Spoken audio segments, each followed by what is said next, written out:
Very important question TS Grewal का है। Pro rata पे बेस्ड है, ध्यान से देखेंगे। स्पेशल केस है, डिफरेंट है। सर हमें कैसे पता चलेगा डिफरेंट क्वेश्चन आ गया? तो उसी के लिए मैं आपसे डिस्कस कर रहा हूँ। X limited invited application for, और ये पेपर ऑलरेडी मैं पेपर में पूछ चुका हूँ, असाइनमेंट में डाल चुका हूँ। ये क्वेश्चन फर्स्ट टाइम नहीं करा रहा, बट इंपॉर्टेंट है इसलिए दोबारा करा रहा हूँ। X Limited invited applications for 50,000 equity shares of rupees 10 each. The amount was payable as application to allotment to first call. तो 437, बैलेंस भी कितना हो गया 3, क्योंकि एट पार है, इसमें तो कोई डाउट नहीं होना चाहिए। Applications for 70,000 shares were received. Application for 10,000 shares were rejected, and the application money was refunded. Applications for 10,000 shares were rejected. 70,000 received, 10,000 rejected. बाकियों तो जो रिजेक्ट हुए उनके पैसे वापस करें, बाकियों के लिए प्रोरेटा अलॉटमेंट है। तो नॉर्मल सा केस है, 10,000 को 0, 60,000 को 50,000। ऊपर जरा पहले पूरा क्वेश्चन रीड करेंगे। Shares were allotted to the remaining applicants on a pro rata basis, and the excess money received with the application was transferred towards the sum due on allotment and calls, if any. मतलब जिनको pro rata allotment हुई है उनके पैसे वापस नहीं करे। जो एडवांस है पहले अलॉटमेंट के लिए यूज होगा, अलॉटमेंट से ज्यादा अगर हुआ तो कॉल के लिए यूज होगा। इसमें कोई doubt? Gopal, who applied for 600 shares, paid his entire share money along with application. ये है इस क्वेश्चन का सबसे मजेदार part. Gopal, who had applied for 600 shares, he paid the entire share money along with application. तो प्रोरेटा के साथ साथ एक ऐसा कैटेगरी आ गया जिसने एप्लीकेशन के टाइम में आपको सारे पैसे दे दिए। देखते हैं क्या होगा। Ghosh, who had applied for 6,000 shares, failed to pay the allotment money, his shares were immediately forfeited after allotment. तो ये तो नॉर्मल सी बात है। These forfeited shares were issued to Sultan for rupees 20,000. Rupees 4 per share paid up. Rupees 4 per share paid up. The first call money and the second call money was called and duly received. उसके बाद की कहानी है। Pass the necessary journal entries. Before starting the question, सबसे मजेदार part क्या है? Pro rata table. Pro rata table ध्यान से देखना। स्पेशल केस क्या हुआ, स्पेशल केस क्या हुआ, मैं आपकी प्रोरेटा टेबल यहीं बना देता हूँ। वर्किंग नोट नंबर बनाया, वर्किंग नोट तो हमें बहुत सारे बनाने हैं, बट पहला जो सबसे इंटरेस्टिंग, जो इस क्वेश्चन में डिफरेंट है, वो फर्स्ट पार्ट में आ जाता है। Pro rata table.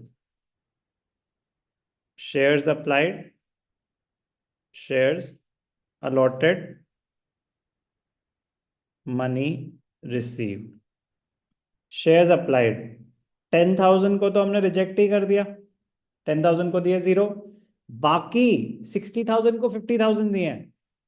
बट लेकिन उसमें भी क्या हो गया है, 600 की कहानी अलग है और 59,400 की कहानी अलग है। सर ऐसे कैसे? क्योंकि 600 पे आपको एप्लीकेशन के टाइम पूरे पैसे मिल गए, बाकियों ने तो सिर्फ एप्लीकेशन मनी दी होगी। 10,000 ने कितनी दी होगी एप्लीकेशन मनी? एप्लीकेशन मनी कितनी है? ₹2। 10 2 20,000।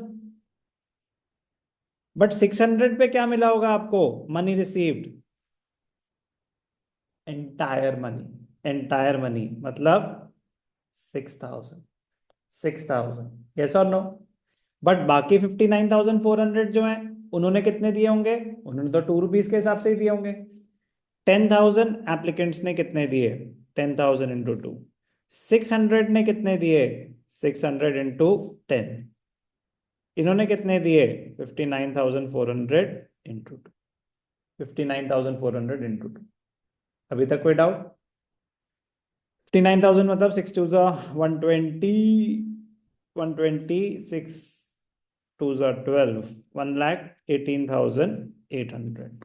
1,18,800, 59,400, 1,18,800। ठीक है, तो टोटल मनी रिसीव कितनी हो गई?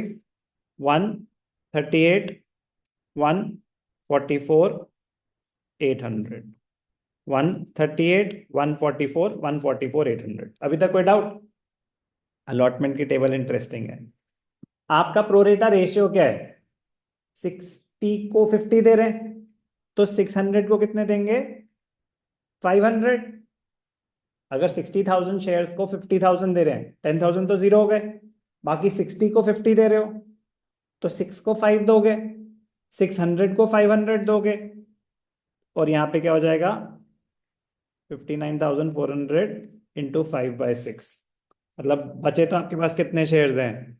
49,500 ही है, बट उसकी कैलकुलेशन दिखा रहा हूँ मैं। आप 50,000 शेयर्स ही दे सकते हो। आपके पास एप्लीकेंट्स कितने आए हैं? 70,000। अभी तक किसी को डाउट? सर हमने ये अलग क्यों कर दिया? नॉर्मल सिनेरियो तो क्या होता है, हम 10,000 को जीरो देते और 60 को 50 देते।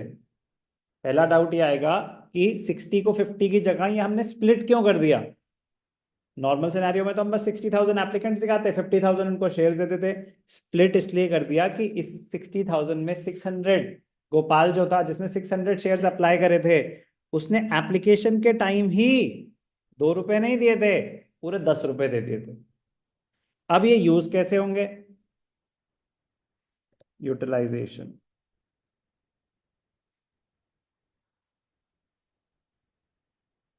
On application, on allotment, on first call, on second call और रिफंड। ऑन एप्लीकेशन ये 10,000 के तो सारे पैसे हम वापस कर रहे हैं। अब 600 का देखो, 600 को तो 500 शेयर्स ही मिल रहे हैं। एप्लीकेशन मनी कितनी है? 2, 2233, 2233। आप 500 शेयर्स दे रहे हो इसको, तो एप्लीकेशन पे कितने यूज कर सकते हो? 1,000। अलॉटमेंट पे 1,000, 1,500, 1,500 ये तो कॉल्स इन एडवांस हो जाएगा। आप टोटल यूज ही 5,000 रुपीज कर सकते हो। जब 500 शेयर्स ही मिल रहे हैं उसको, पूरे पैसे भी मान लें, तो फिर भी एक्स्ट्रा बच गए ना 1,000। समझ आई बात? आपने 600 शेयर्स अप्लाई करे, तो 600 पे तो आपने पूरे पैसे दे दिए 10 रुपए। आपको तो शेयर्स ही 500 मिल रहे हैं, तो आपने जो जितना एडवांस दे दिया वो तो शेयर की टोटल वैल्यू को भी एक्सीड कर जाएगा, तो वैसे कर दिया।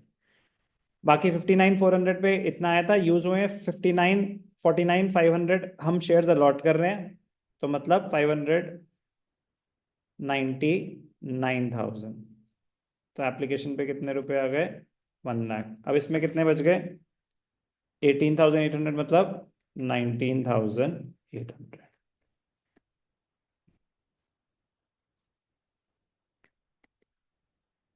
ये सब कॉल्स इन एडवांस हैं, ये रिफंड है। तो पहली एंट्री ही मजेदार है। पहली एंट्री क्या है?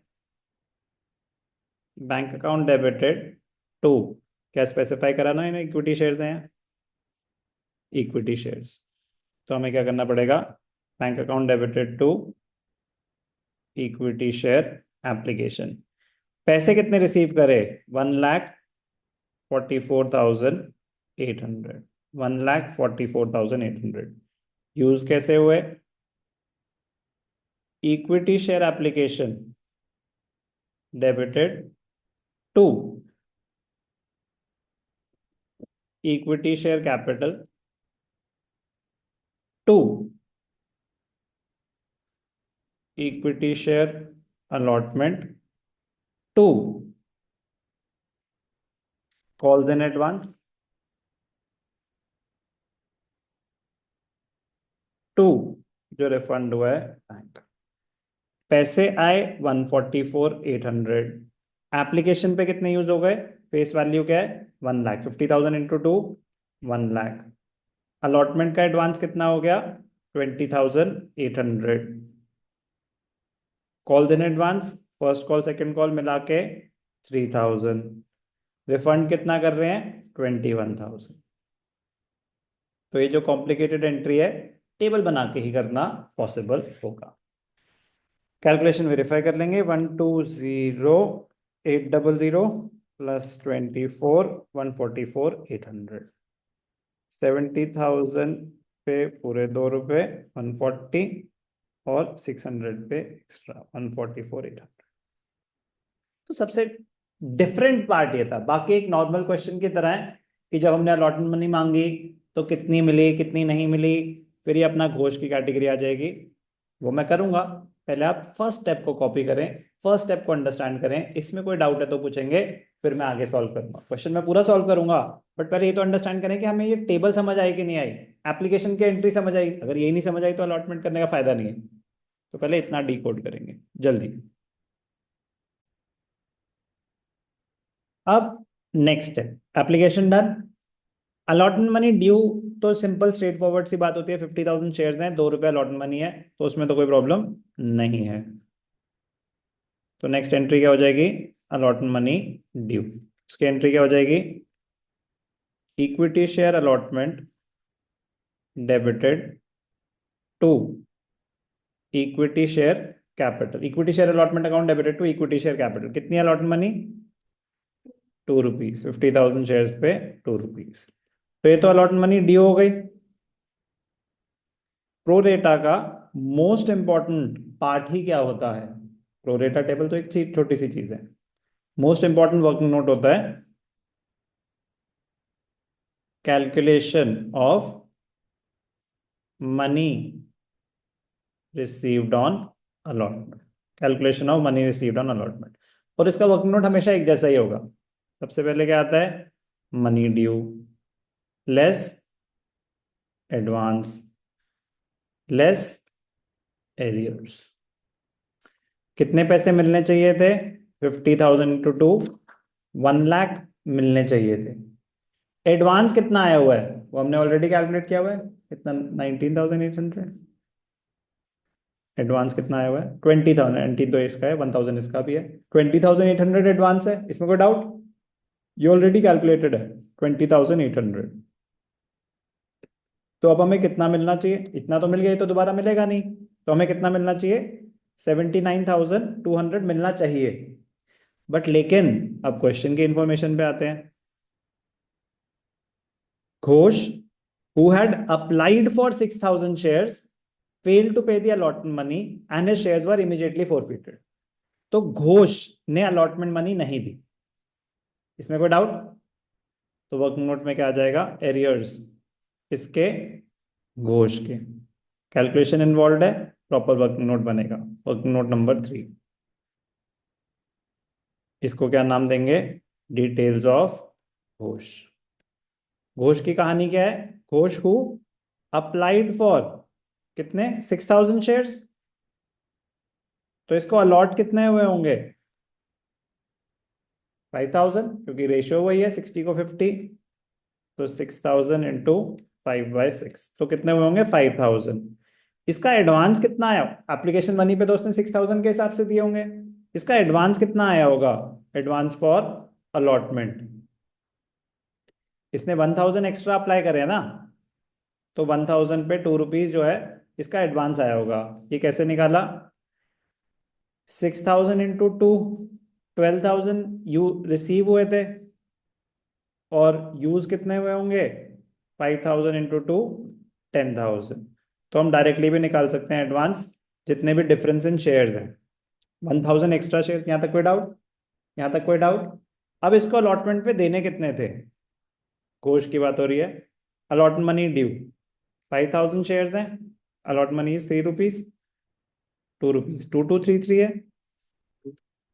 2,233, तो अलॉटमेंट भी 2 रुपीज है। तो इसको देने चाहिए थे 10,000, लेकिन इसका तो एडवांस आया हुआ है, कितना एडवांस आया हुआ है,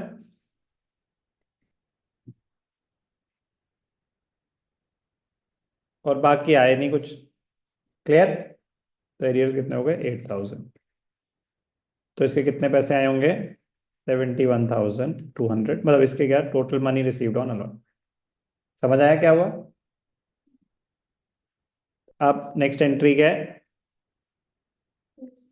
bank account debited, calls in arrears debited to equity share allotment. Allotment पे मिलने चाहिए थे 1 लाख, 20,800 ऑलरेडी मिल चुके हैं, तो अब कितने मिलने चाहिए थे, 79,200। कितने मिलने चाहिए थे, 79,200, जिसमें से 8,000 मिले नहीं। तो 8,000 आ जाएंगे एरियर्स में, 71,200। कोई भी डाउट? कोई भी डाउट? हमें 2000 एडवांस था, 2000 था advance from application towards allotment. मैं कह रहा हूँ कि आपने अलॉट मनी नहीं दी, तो अलॉट मनी आपके शेयर्स कितने हैं? 5,000। अलॉट मनी कितनी है? 2 रुपए। तो फिर तो आपने 10,000 नहीं दिए। अरे यार, मेरा कुछ एडवांस भी तो है, मेरा कुछ एडवांस भी तो है, पहले एडवांस एडजस्ट करो। तो 10,000 आपकी अलॉट मनी बनती थी, लेकिन 2,000 एडवांस था, तो एरियर सिर्फ 8,000।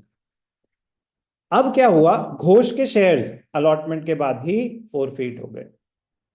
क्वेश्चन ने बोला ना, ध्यान से पढ़ना, हिज शेयर्स वर इमीडिएटली फोरफिटेड।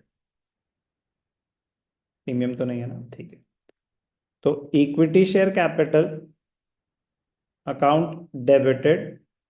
कैपिटल अगर प्रीमियम होता तो होता, प्रीमियम है ही नहीं, तो जो पैसे नहीं मिले वो एरियर्स, जो पैसे मिल गए वो शेयर फॉरफीचर या फिर forfeited shares. Share capital account is debited with the face value of called up portion. Allotment के बाद ही शेयर्स फॉरफीट हो गए, तो मांगे ही सिर्फ 4 रुपए थे, जिसमें से 8,000 एरियर्स हैं और मिले ही 12,000 थे।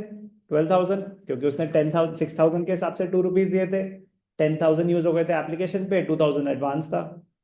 Clear? At the time of forfeiture, share capital account is debited with the face value of called up portion. पैसे मांगे ही कितने थे? इसके अलॉटमेंट के बाद ही फोरफिट हो गए, इससे फर्स्ट कॉल मांगी ही नहीं, तो फिर मैं रिवर्स थोड़ी ना करूंगा। समझ आ रहा है क्या हो रहा है? थोड़ा थोड़ा पूरा, कोई बात नहीं, ध्यान से देखेंगे। अब फोरफिट हो गए, यहां तक पहले एक बारी कॉपी करेंगे। तो अब शेयर्स फोरफिट हो चुके हैं, फोरफीचर तक किसी को डाउट? अब आगे की कहानी पढ़ते हैं। These forfeited shares were reissued to सुल्तान। उसी स्टेज के बाद ही रीइश्यू हो गए फॉर ₹20,000। टोटल वैल्यू दे रखे जो बैंक में आनी है, 4 पर शेयर पेड अप, मतलब 4 रुपए उसकी पेड अप वैल्यू है at the time of reissue. Paid up और कॉल्ड अप एक ही बात होती है, तो मतलब एक्चुअल वर्थ क्या है? 4 रुपए। कितने शेयर्स हैं? 5,000। ऐसा और नो? तो 5,000 इंटू 4, फेस वैल्यू के हिसाब से भी अगर देख लें कि 4 पेड अप है, तो कितना होता है? 20। तो 20,000 का शेयर 20,000 में, शेयर्स वर रीइश्यूड फॉर 20। चलो, रीइश्यू की एंट्री क्या होती है? रीइश्यू की एंट्री होती है बैंक अकाउंट डेबिटेड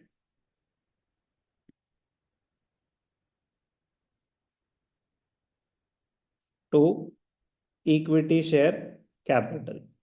अगर डिस्काउंट होगा तो यहाँ फॉरफीचर अकाउंट डेबिट हो जाएगा। समझ आ रही है ना बात? कि यूज कर लेंगे। हमें ये दे रखा है कि 20,000 रुपीज के रीइश्यू कर दिए सारे के सारे शेयर्स। सारे के सारे थे कितने? 5,000 शेयर्स थे, और उनकी पेड अप वैल्यू क्या बताई? 4 रुपीज। तो 5,000 इंटू 4 कर रहे हैं, तो वो भी 20,000 ही आ रहा है। तो 20,000 के शेयर्स 20,000 में री इशू हुए हैं, कोई डिस्काउंट नहीं, कोई प्रीमियम नहीं। चल सकते हैं आगे? सारे शेयर्स री इशू हो गए। अब क्योंकि री इशू हो गए, कोई प्रॉफिट नहीं, कोई लॉस नहीं, तो कैपिटल रिजर्व में कुछ नहीं जाएगा, क्योंकि आपने कोई कैपिटल रिजर्व में जाएगा, आपने कोई डिस्काउंट नहीं दिया, तो जो भी फोरफिटेड अमाउंट है वो पूरा का पूरा क्या हो गया? आपका प्रॉफिट हो गया, ये कैपिटल रिजर्व में चला जाएगा। क्या मैंने री इशू पे कोई डिस्काउंट दिया? क्या मैंने री इशू पे कोई डिस्काउंट दिया? सारे शेयर्स री इशू हो गए, तो जो भी आपने पैसा फोरफिट किया था वो क्या हो गया? आपका profit. Forfeited shares to capital reserve. कितना चला जाएगा कैपिटल रिजर्व में? पूरे के पूरे 12,000। क्यों चला गया? क्योंकि री इशू पे आपने कोई भी डिस्काउंट नहीं दिया। अब फर्स्ट कॉल हमने वो करी, मांगी। The first call and second call was duly received and खत्म है क्वेश्चन। क्योंकि अब कोई एरियर्स ही नहीं है, तो अब तो बस मतलब फ्री के मार्क्स हैं। First call due equity share, first call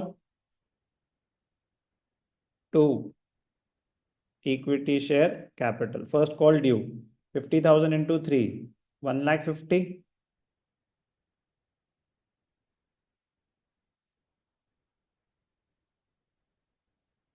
bank account debited, arrears तो नहीं है बट पुराना कुछ एडवांस आया हुआ है आपके पास, 1,500। फर्स्ट कॉल का 1,500, 1,500, 600 शेयर पे तो आपको 500 मिले थे, बट एड अमाउंट कितना है, 1,500 पहले से आया हुआ है, तो 150 में से 1,500 पहले से आया हुआ है, तो अब 1,38,500 आएंगे, और पुराना एडवांस कितना यूज हो जाएगा, 1,500। कोई doubt? To equity share first call, exactly same चीज हो जाएगी सेकंड कॉल के साथ। Equity share second call to equity share capital, 1,50,000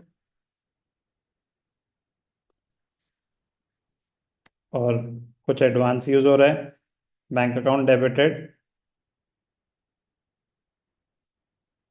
called in advance debited to equity share second call. 150 मिलने चाहिए थे जिसमें से 1,500 ऑलरेडी मिल चुके हैं। कोई भी doubt? First call second call तो इजी थी, और एक ही बात है, 148,500, 150 में से 1,500 मिल गए। ठीक है, कोई डाउट? तो मेहनत उन्होंने स्टार्टिंग में ही करा दी ना, ज्यादा दिमाग एप्लीकेशन और अलॉटमेंट पे ही लग गया। उसके बाद ये फर्स्ट कॉल और सेकंड कॉल तो फ्री के मार्क्स थे इस क्वेश्चन में, जरूरी थोड़ी ना हर बार ये, बट हर क्वेश्चन का कुछ नेचर होगा, बट कुछ चीजें तो कॉमन रहेगी ना। और फीचर का रूल चेंज नहीं हुआ, प्रोरेटा का रूल चेंज नहीं हुआ, इंफॉर्मेशन अमाउंट्स तो चेंज होंगे।